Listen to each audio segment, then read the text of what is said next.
అందరికీ నమస్కారం అండి. ఈరోజు జగన్మోహన్ రెడ్డి ప్రెస్ మీట్ చూస్తే అతను ప్రెస్టేషన్లో అలాగే మతి స్థిమితం లేనటువంటి మాటలు మాట్లాడుతున్నట్టు ఉంది. మళ్ళీ పెడతాం. ఏ లెవెల్లోగా ఈరోజు జగన్మోహన్ రెడ్డి ప్రెస్ మీట్ చూస్తే ఒక మతి స్థిమితం లేనటువంటి వ్యక్తి ఈ రాష్ట్రాన్ని నాశనం చేయాలని ఆలోచించే వ్యక్తి. ప్రజలు నాకు 11 సీట్లకే పరిమితం చేసి నన్ను ఓడించారు అనే ఒక కక్షపూరితమైనటువంటి మాటలతో అమరావతి మీద విషం కక్కినటువంటి జగన్మోహన్ రెడ్డి మాటలైతే ఉన్నాయి. జగన్మోహన్ రెడ్డి అసలు ఏం మాట్లాడుతున్నాడో అతనికి అర్థమవుతుందా? ఈ రాష్ట్రానికి 5 ఏళ్ళు ముఖ్యమంత్రిగా పనిచేసినటువంటి అనుభవం ఉందే నీకు? చంద్రబాబు నాయుడు గారు మాట మీద చంద్రబాబు నాయుడు గారి మీద నమ్మకంతో ఈ రాష్ట్రానికి చెందినటువంటి వ్యక్తులు, ముఖ్యంగా అమరావతి రైతులు 33,000 ఎకరాలు ఆయన మాట మీద నమ్మకంతో ఇచ్చారు. అదే నువ్వు 2019 నుంచి 2024 వరకు ఈ రాష్ట్రంలో ఎక్కడ ఏ రైతైనా సరే నిన్ను నమ్మి 33 ఎకరాలు నీ పిలుపు ఒకవేళ నువ్వు పిలిపిస్తే నిన్ను నమ్మి 33 ఎకరాలు ఎవరైనా ఇస్తారా? ఏ రైతైనా ఇస్తాడా? రైతు దాకా ఎందుకు, నీ పార్టీకి చెందినటువంటి వ్యక్తులు ఎవరైనా 33 ఎకరాలు ఇస్తారా? అది చంద్రబాబు నాయుడు బ్రాండ్, చంద్రబాబు నాయుడు ఇమేజ్, చంద్రబాబు నాయుడుకి ఉన్నటువంటి శక్తి, చంద్రబాబు నాయుడు గారికి ఉన్నటువంటి విజన్ నమ్మి 33,000 ఎకరాలు రైతులు ఇచ్చారు. దాని మీద కూడా విషయం కక్కుతున్నాం. 5 సంవత్సరాలు ముఖ్యమంత్రి పదవి చేసి 33,000 ఎకరాలు లేకపోతే 34,000 ఎకరాలు అని చెప్పడం కూడా కుదరక 50,000 ఎకరాలు అని అబద్ధం ఆడుతున్నాం. 50,000 ఎకరాలు, ఎకరానికి 2 కోట్లు అయితే 1,00,000 కోట్లు అయింది. 2019 నీ మాటలు నమ్మి ఒక్క ఛాన్స్ అంటే ఒక్కసారి అంటే ప్రజలు నిన్ను నమ్మి నీకు ఓటేకపోతే ఈ పార్టీకి రాజధాని కట్టి చూపించేవాడు చంద్రబాబు గారు. ఏ మాయ మాటలు చెప్పి ప్రజలను మోసగించి నువ్వు అధికారంలోకి వచ్చావో అప్పటి వరకు పునాదులు వేసినటువంటి రాజధానిని పూర్తి చేసావు నువ్వు. రాజధానిని సమాధి చేసావు నువ్వు. రాజధానిని శ్మశానం అనిపించావు నువ్వు. నీ వ్యక్తులు, నీ దగ్గర ఉన్నటువంటి మంత్రులు అమరావతిని అనేక మాటలతో ఇబ్బంది పెట్టి అక్కడ ఉన్నటువంటి ప్రజల, రైతుల మానసిక క్షోభ పడేలాగా చేసింది నీ ప్రభుత్వం. ఈరోజు అసెంబ్లీలో బిల్లు పాస్ చేసి కేంద్రంలో సంచలనంగా ఏ రాష్ట్రానికి లేకుండా ఇవాళ ఈ ఆంధ్రప్రదేశ్ గురించి బిల్లు పాస్ చేస్తుంటే మళ్ళీ విషయం కక్కుతున్నాం. విషయం కక్కడమే కాదు, చంద్రబాబు నాయుడు గారిని అనేక మాటలతో విమర్శలు చేస్తున్నాం. ఏంటంటావు? మచిలీపట్నం, విజయవాడ, గుంటూరు మధ్య రాజధాని పెడితే మా వి గన్ రాజధాని అని పేరు పెడతావు అంటావా? ఎంత తప్పండి అది. నువ్వు 3 రాజధానులు ఉన్నావా? భారతదేశంలో ఎక్కడైనా 3 రాజధానులు ఉన్నాయా? నువ్వు అన్నావు కదా ప్రశ్న, ఓ ప్రశ్న నిన్ను అడుగుతున్నా. నువ్వు 3 రాజధానులు కాకుండా ఒంగోలు, గుంటూరు మధ్యలో రాజధాని అంటే ఏం పెట్టేవాడు పేరు? అంటే ఆ మాటలు మా నోట్లోంచి రావు. ఎందుకు ఇలా మాట్లాడుతున్నావు?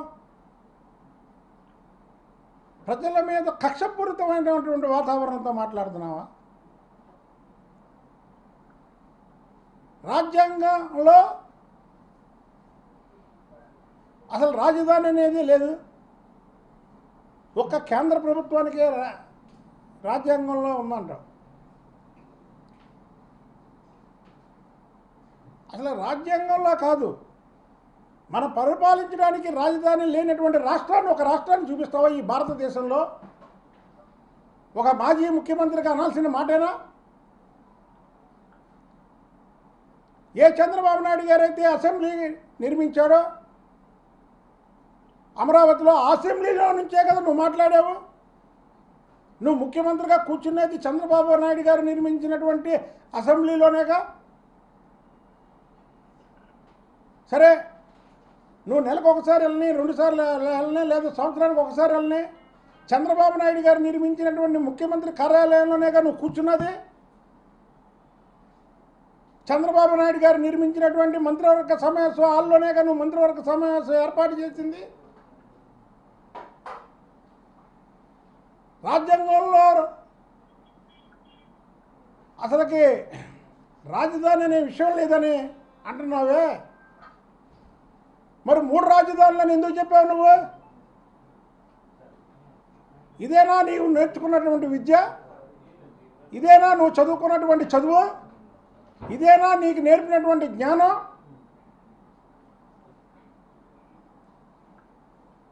తక్కువ చదివినటువంటి నాకు తెలిసిన విషయాలు కూడా నీకు తెలియవే. నువ్వు మళ్ళీ అమెరికా వెళ్ళి చదువుకున్నావు. నువ్వు మన 3 రాజధానులను ఎందుకు పెట్టావు పేరు? రాజ్యాంగంలో రాజధాని అనేది లేకపోతే 3 రాజధానులు అని ఎందుకు పెట్టావు జగన్మోహన్ రెడ్డి?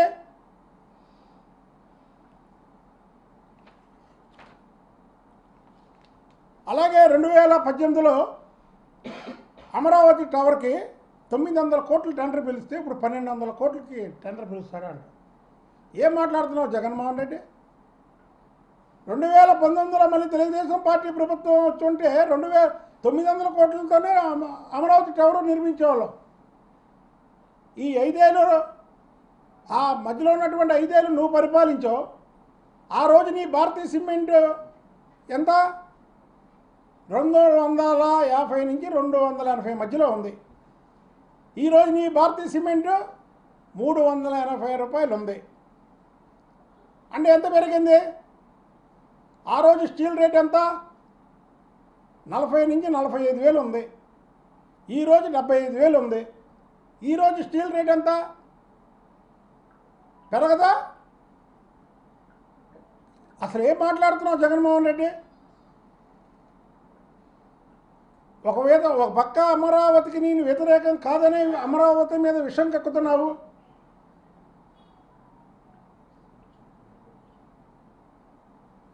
ఇనేవాడు అంటే ఇందిరాగాంధీ మా మామ అనేలాగున్నావు నువ్వు. అంటే నువ్వు చెప్పేవన్నీ పచ్చి అబద్ధాలు. ఒక్క విషయం కూడా నిజం లేదు. నీ ప్రెస్ మీట్ గంటలో కూడా ఒక ఇలాఖను ప్రశ్న చేస్తే లాస్ట్లో ఏదో మాట్లాడతావు. అమరావతి అలాగే ఆంధ్రప్రదేశ్ ఈ 2 సంవత్సరాల్లో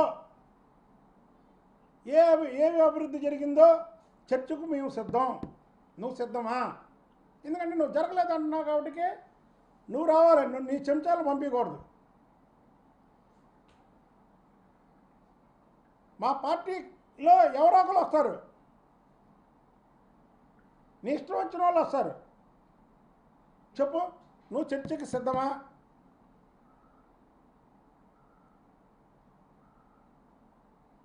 అసలు ఈరోజు జగన్మోహన్ రెడ్డి ఒక పరిజ్ఞానం లేనటువంటి వ్యక్తిగా హైవే పక్కన రాజధాని నిర్మించవచ్చు, ఏమన్నా అభివృద్ధి అయ్యిద్ది అంటాడు. రాజధాని అంటే ఏమన్నా డాబా హోటలా? రాజధాని పక్కన హైటెక్ ఇది హైవే పక్కన నిర్మించడానికి. హైవే పక్కన ఏముంటాయండి? డాబా హోటళ్ళు ఉంటాయి. అంటే ఒక రాజధాని డాబా హోటల్లో ఉండే ప్లేస్లో పెట్టచ్చని సలహా ఇస్తున్నాడు. అంటే ఈయన మైండ్ ఎంత ఎదిగిందో చూడండి.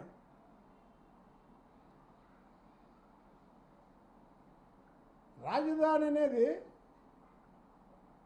ఒక దేవాలయం లాంటిది. ప్రతి ఒక్క వ్యక్తి అక్కడికి వెళ్తాడు, ప్రతి ఒక్క ఫైల్ అక్కడికి వెళ్తుంది. ఇవాళ ఏదైతే పార్లమెంట్లో దాని మీద బిల్లు పాస్ చేస్తున్నారో దాన్ని చూసి కంగారు పడిపోయి ఇవాళ నువ్వు ఏదేదో మాట్లాడి రాసిచ్చిన దాన్ని చదివి ఎవరు రాసిచ్చారో, ఇవాళ నీకు ఎవరు రాసిచ్చారో అందులో 100కి 100 తప్పులే. రాజధాని హైవే పక్కన కట్టొచ్చాడే, అసలు ఎవరండి ఆ మాట అనేది?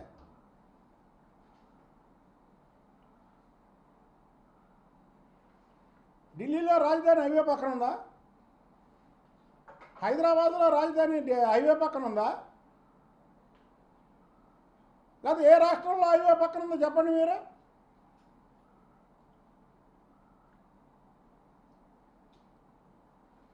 జగన్మోహన్ రెడ్డి గారు మిమ్మల్ని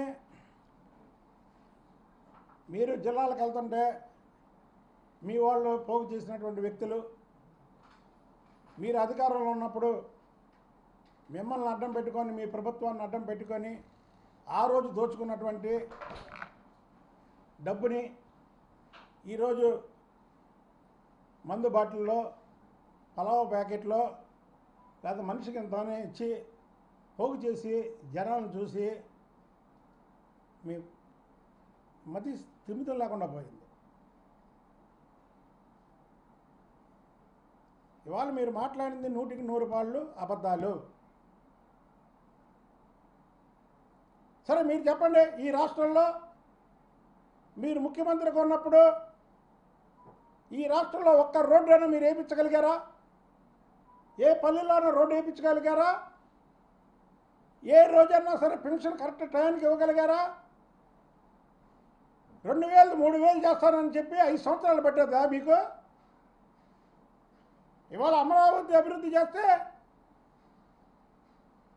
ప్రజలు రాసిపోతారంటారు. అమరావతి ఎవరి సొంతం? రాజధాని ఎవరి సొంతం? రాజధాని ప్రజల సొంతం. రాజధాని వస్తే పెట్టుబడులు వస్తాయి. చంద్రబాబు నాయుడు గారు పెట్టుబడులు తేలేదంటావు. 5 సంవత్సరాలు రాక్షస పాలన చూసి రాజధాని అనే ప్రాంతాన్ని విషం కక్కి రాజధాని అనేది లేదని చెప్పి 3 రాజధానులని చెప్పి నీ ఇష్టం వచ్చినట్టు మాట్లాడి ఈ రాష్ట్రాన్ని నాశనం చేసావు. దాన్ని గాడిలో పెట్టాలంటే టైం పట్టిద్దా లేదా? టైం పట్టిద్దా లేదా? దీనికి సమాధానం చెప్పు జగన్మోహన్ రెడ్డి. చంద్రబాబు నాయుడు గారి పరిపాలన 2 సంవత్సరాలు ఇప్పుడు కేవలం.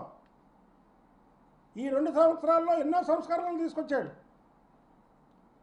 ఎన్నోసారి పర్యటనలకు వెళ్ళాడు, ఎంతోమందిని పెట్టుబడుల కోసం ప్రాధేయపడ్డాడు.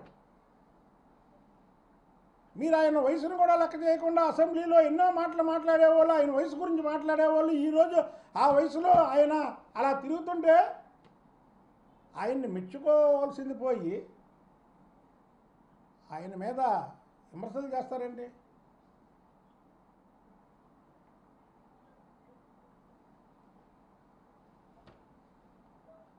రాజధాని అంటే అసలు ఏమనుకుంటున్నావు?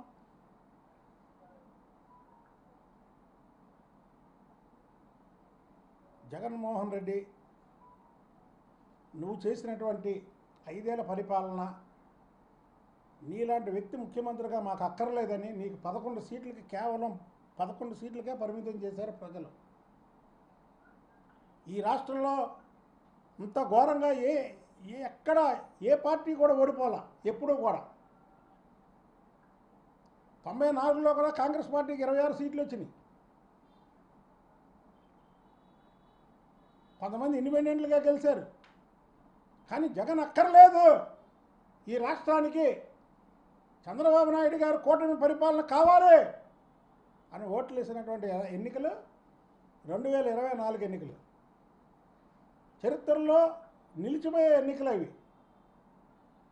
అయినా సరే నీకు జ్ఞానోదయం రాలేదు. నీ పక్కనున్న వాళ్ళు 10 సంవత్సరాలు నీతో కలిసి ప్రయాణించిన వాళ్ళు పక్కకి వెళ్ళిపోయినా సరే నీ జ్ఞానోదయం కాలేదు. నువ్వు చేసేది తప్పు అని నీ మంత్రివర్గంలో మంత్రులుగా పనిచేసినటువంటి వ్యక్తులు బయటికి వెళ్తూ మాట్లాడిన మాటల వల్ల కూడా నీకు జ్ఞానోదయం కాలేదు.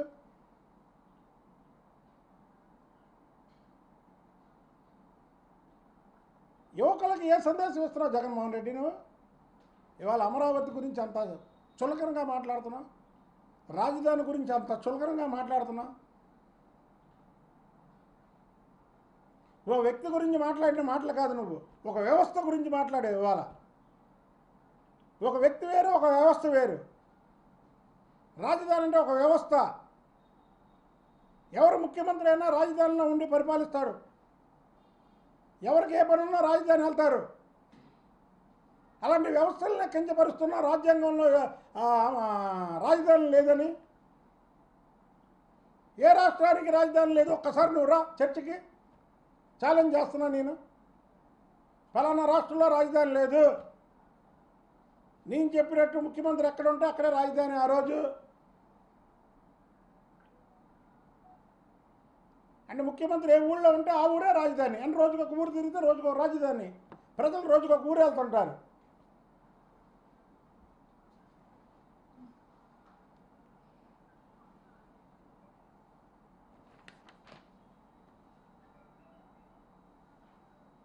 కాబట్టికే జగన్మోహన్ రెడ్డి ఇలాంటి చౌకబారు ప్రకటనలో, చౌకబారు మాటలో మానుకోవాలి. నువ్వు ఈ రాష్ట్రం మీద, ఈ రాష్ట్ర ప్రజల మీద, ఈ రాష్ట్ర అభివృద్ధి మీద విషయం కక్కడం మానుకోవాలి. లేదు ఈ రాష్ట్ర ప్రజలు నీకు 11 సీట్లకే పరిమితం చేశారు అని ఈ రాష్ట్ర ప్రజలు నీకు నచ్చకపోతే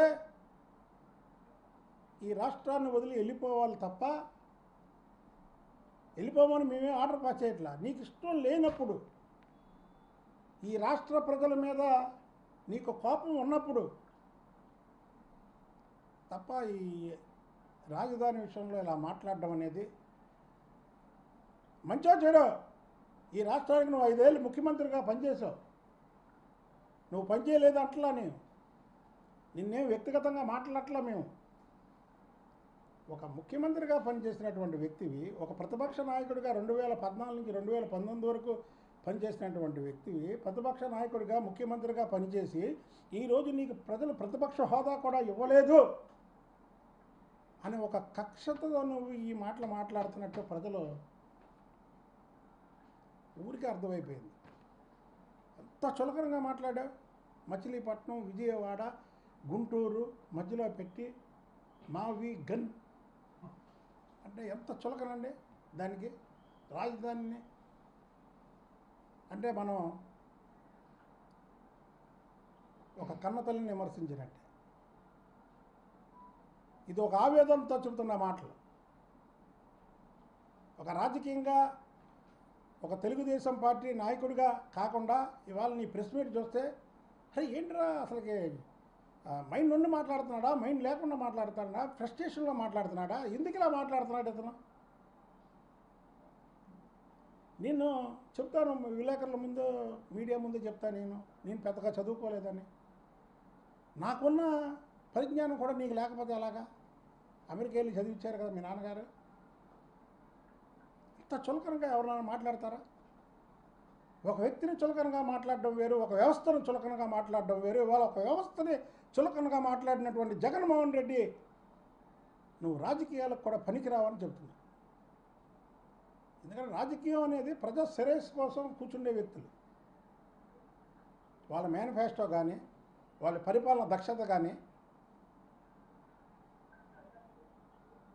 అసలు నీకు అంకెలే తెలియట్లేదు. 33,000 ఎకరాలనేమో 50,000 ఎకరాలు అంట.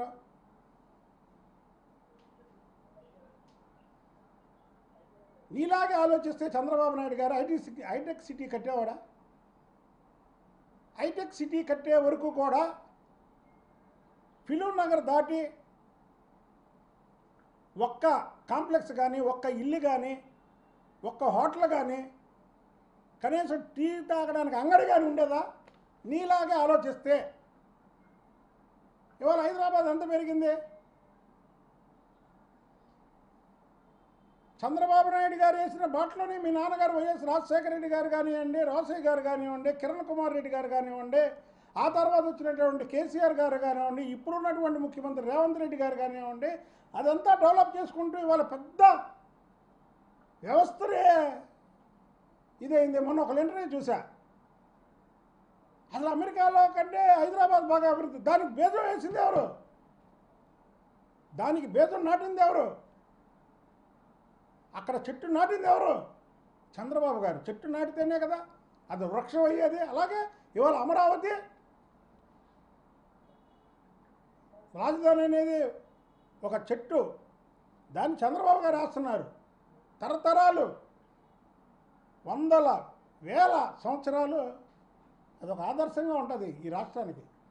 దీన్ని నువ్వు రాజకీయం చేయడం, ఇవాళ రాజధాని అనే ఒక రాజధానిని చులకనగా మాట్లాడడం, రాజ్యాంగంలో ఎక్కడా రాజధాని అనేది పొందుపరచలేదని చెప్పడం మాత్రం నువ్వు రాజకీయాలకి పనికిరావు అనేది మాత్రం ప్రజలు నీకు సర్టిఫికేట్ ఇచ్చారు జగన్మోహన్ రెడ్డి అని తెలియజేస్తున్నాను.